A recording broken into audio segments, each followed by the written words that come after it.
Good morning, everybody, and today I'm doing a little annex in the War Studies series. This is War Studies Annex B.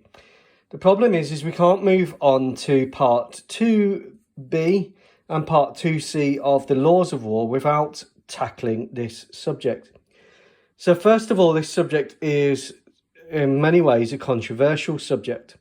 So I'm not speaking professionally and I'm not speaking emotionally. I'm speaking as a student of war. These are my personal experiences from my studies of war, and I'm speaking as a historian. Now, a good historian will not become emotionally attached to the subject. So if you think that the sun shines out of your political leaders behind, then I'm sorry, you may be disappointed. We can't ignore, however, that war is an emotive subject. So this video is not intended to cause any offence or upset to anyone on either side of a conflict. It's important, however, that we understand it as theorists of war and we understand it as historians, because if we can't get our heads around this part of war, we will struggle when we go on to look at the rules of war. So that's why I'm tackling it now, and I'm going to be tackling it in a non-emotive manner. I'm not saying who is right or who is wrong. So please park your own opinions, beliefs, and preconceived perceptions aside. If you do have any problems with that, watch the start of the video again. Right, so when we talk about terrorists, this is a very controversial subject.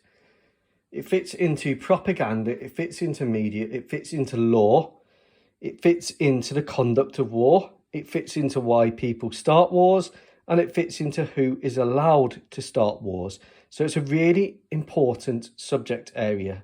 Now I'm doing this as Annex B because it's something that we need to understand before we can move on. Now, the first thing I would say is there are massive problems with the established definition of terrorism. And I believe that most of these problems are because they deal with the means, they deal with emotions and the definitions made by emotions, and they are definitions based on prejudice. So I've got a few definitions here. I'm not naming who they are because I'll read them to you.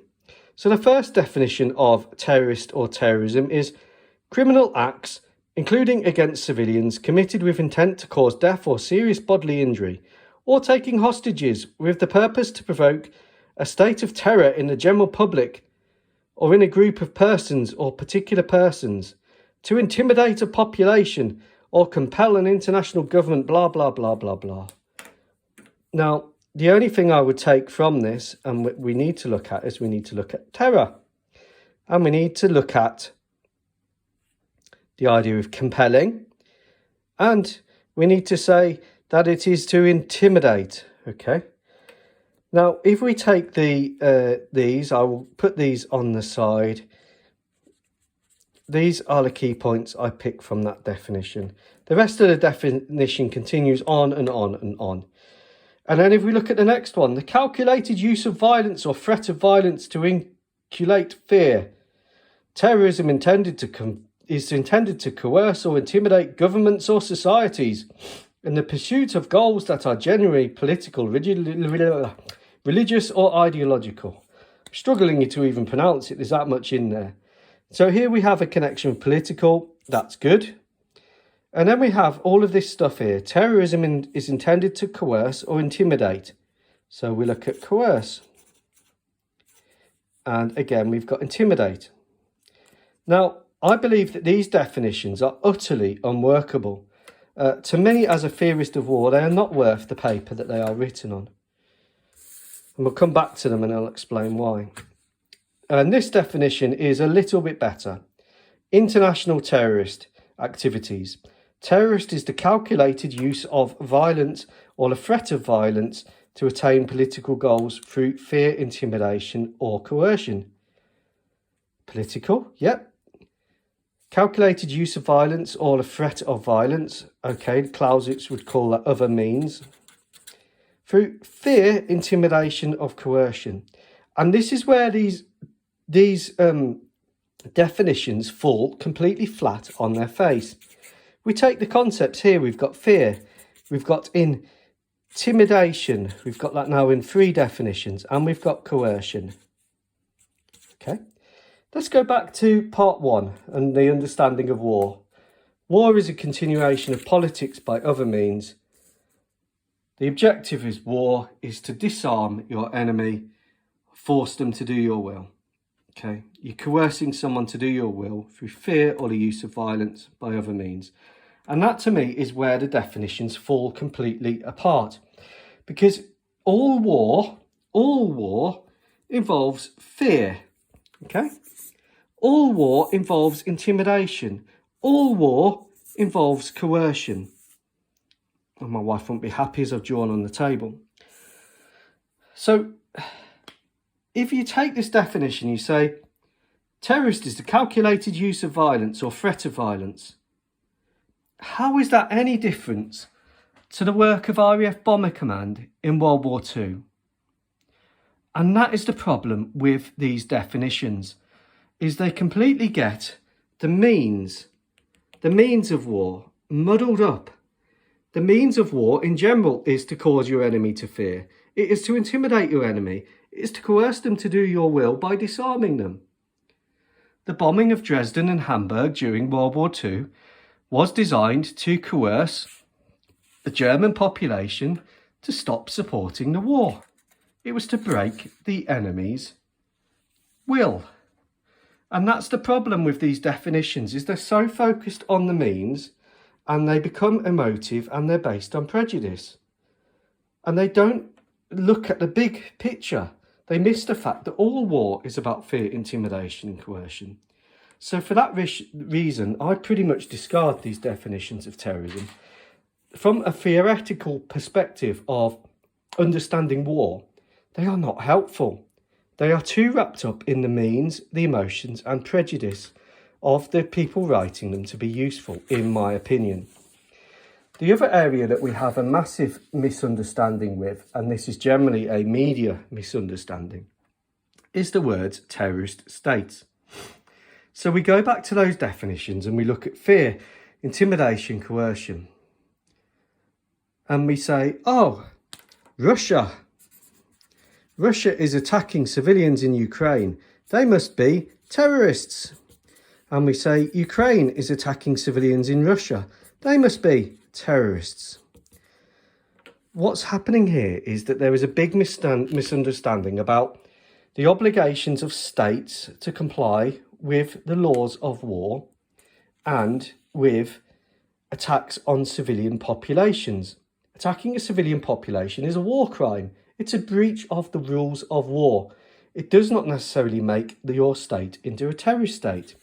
And if it did make your state into a terrorist state, then RAF Bomber Command would be the biggest terrorist organisation in history. So too would be the bombing of Japan. Both the low-level firebombing to devastate Japanese cities and the atomic bomb. They were designed to cause fear. They were retribution. They were designed to intimidate. They were designed to coerce. Or to break the will, I've spelled that wrongly, to break the will of the Japanese and German people. Now, it's quite clear that, and I'll be really clear about this, that RAF Bombing Command was not a terrorist organisation. Nor was the US Army Air Force when it conducted low-level firebombing operations against Japanese cities. I'll say that again.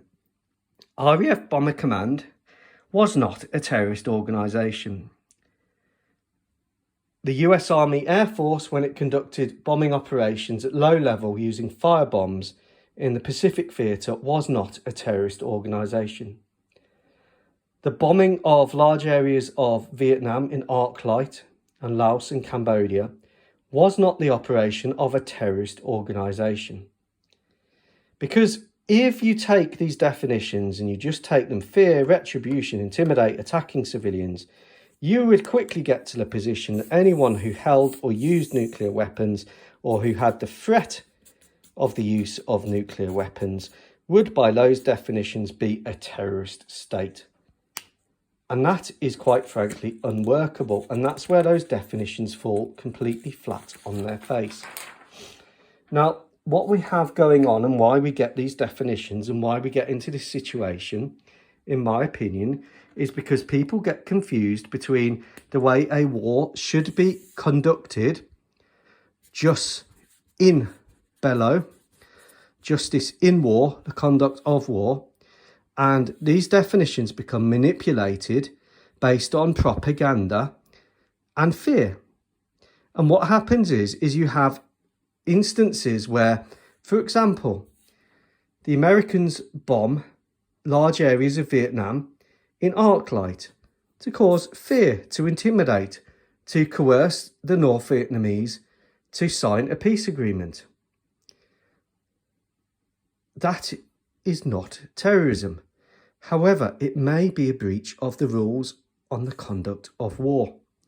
Likewise, and this is where it gets emotive, and this is where I say, if you don't understand what I'm saying, please go watch the start of the video.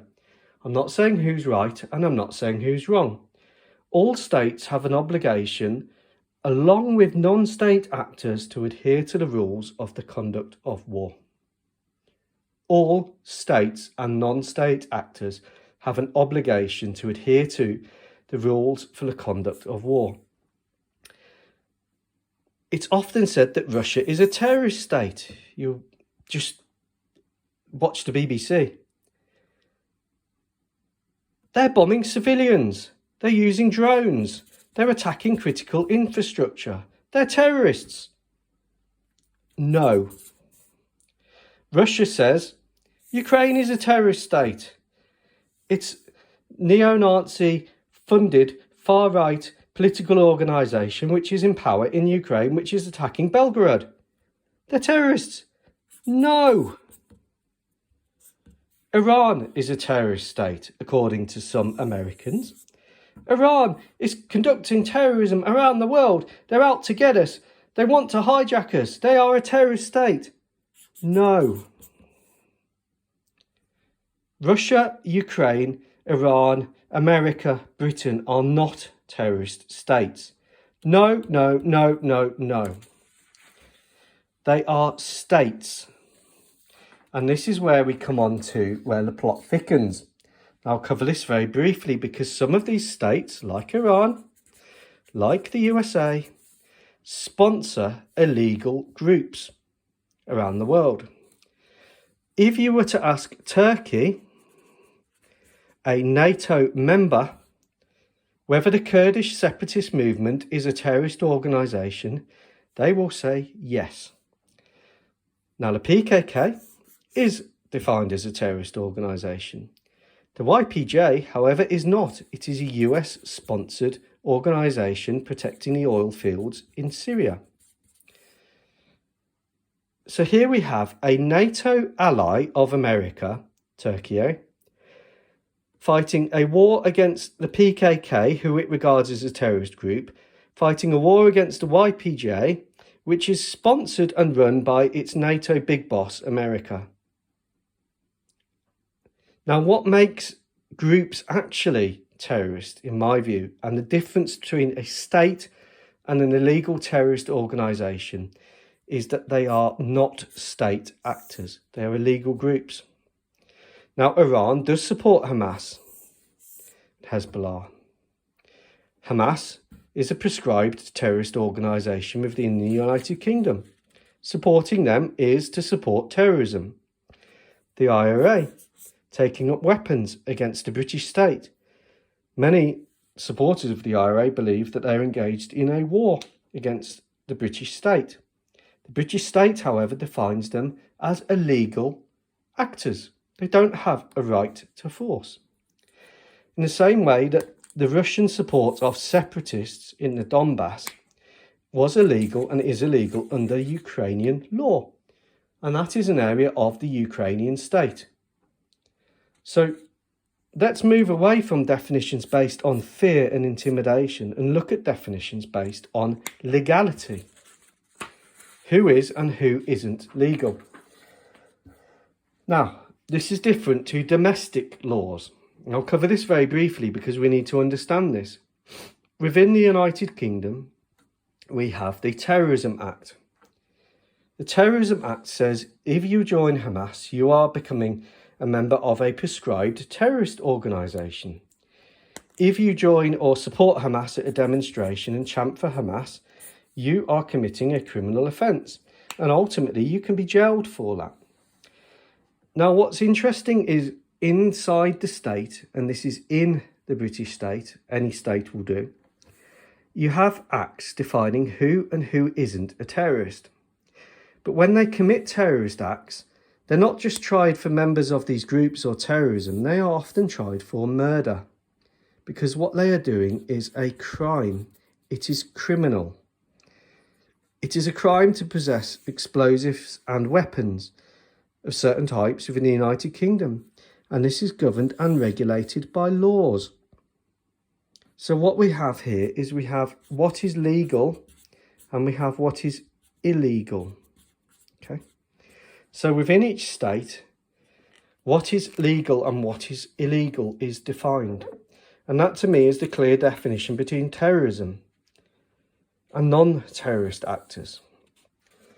Now we have to take it that the state has a monopoly on the use of force. Going back through history, this monopoly came about due to the fact that the state needed to control tax. At the time, certainly in the West, you have feudal systems, you have barons, you have the king. The king needs to raise more and more money to fight his wars. The barons are playing up, they're kicking off. So over time, at the end of the medieval period and into the period going through the Renaissance up to and including the period today, the state becomes the important actor. The state takes the monopoly of the use of force. The British Army, the RAF, the Royal Navy, the police have a monopoly on the use of force. That means that certainly in the United Kingdom, as it is in many other countries, it is illegal to possess weapons and to go and shoot people. Now, when that's not connected to a political purpose, that is quite simply murder. But the thing we need to understand is that it is illegal. Okay, now the rules on the use of force and who can and can't use force come from the Treaties of Westphalia in 1648. They were then clarified and ratified in the post-World War II universe and cemented in the Acts of the United Nations. The state has a monopoly on the use of force. The state can bomb critical infrastructure. The state can bomb civilian populations. The state can have nuclear weapons which can annihilate the enemy's civilian population within milliseconds. It is not illegal to have those weapons. It is, however, and we'll come on to next, illegal to bomb civilian areas indiscriminately. It is illegal to conduct retribution. It is illegal to commit crimes of aggression. It is illegal to flatten someone's city indiscriminately. But it does not make the state terrorist. What does work for me, and this is my definition of terrorism or terrorist groups, an actor or group of illegal actors using other means to achieve their political objectives unlawfully. Okay? So I'm setting this aside from fear. I'm setting this aside from intimidation. The reason I'm doing so is because all war, whether it's conducted legally by states or illegally by illegal actors, involves fear and intimidation. That's just the means. You drop a bomb on someone, a military target, you are intimidating them. The difference for me is that a state can drop a bomb on a military target. It can cause fear and intimidation. It can use violence or the threat of violence to coerce its opponent to do its political will. It has that legal right to do so. A terrorist is an actor or group of illegal actors. They do not have legal recourse for that use of violence. They are using other means, fear, intimidation, coercion, the threat of violence, the use of violence, to achieve their political objectives unlawfully. They do not have the protection of the law. They do not have the monopoly on the use of force that states have. And that is why I consider that this is a much better definition of terrorism, because it helps us to understand that when a state conducts war, it has to comply with the rules on the conduct of war. It has to adhere to the laws for going to war.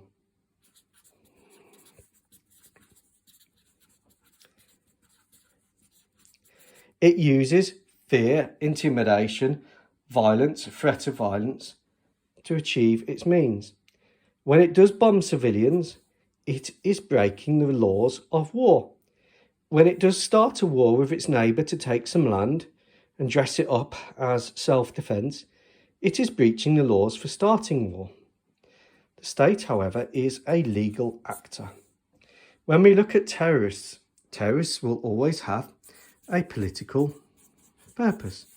If they don't have a political purpose, they are quite simply just murderers. Okay? And they'll be dealt with by the law as just murderers. But when they're connected to a political purpose, they are using fear, intimidation, the use or implied use of force to achieve their political objectives. The problem is that they do not have the legal right to do so. They are illegal. And that's why I have thrown all the definitions of terrorism that I've shown you. I won't throw the definitions within a state on the floor, because those laws do apply within a state. So, for example, the laws in Britain, domestically, saying who is or who isn't a terrorist, apply and need to be adhered to. We're talking about theoretical concepts. So my definition, which I think stands up and fits in with the Clausewitzian definition of terrorism, is an actor or group of illegal actors using other means to achieve their political objectives unlawfully. And I hope that helps you all understand why I disagree with some of the definitions from a theoretical perspective. Of course, I don't disagree in any way with the UK domestic laws on who is a terrorist, because as a citizen of the UK, I have to comply with that law because that's set by Parliament. So this is separate to those domestic laws. This is my definition, which I believe is more workable. And in part 2B, and why I've tackled this now, is we will go on to look at what is the laws for starting war, which states have to adhere to, and what is the laws for conducting yourself in war, which states have to adhere to. All combatants have to adhere to the laws on the laws for conducting war and when to start a war. However, there's a clear difference. The non-state actors or terrorists, they do not have a legal recourse to force in the first place. They're achieving their aims through illegal means. I hope that's helped. Again, I'll have to be disabling comments on this video. I have to do that because, unfortunately, as I try and be objective and try and think about this from a philosophical, war studies, theoretical perspective, there are people out there that are purely subjective and they will put hateful comments on the channel. which I don't want. So I hope that's helped. Enjoy the rest of your day.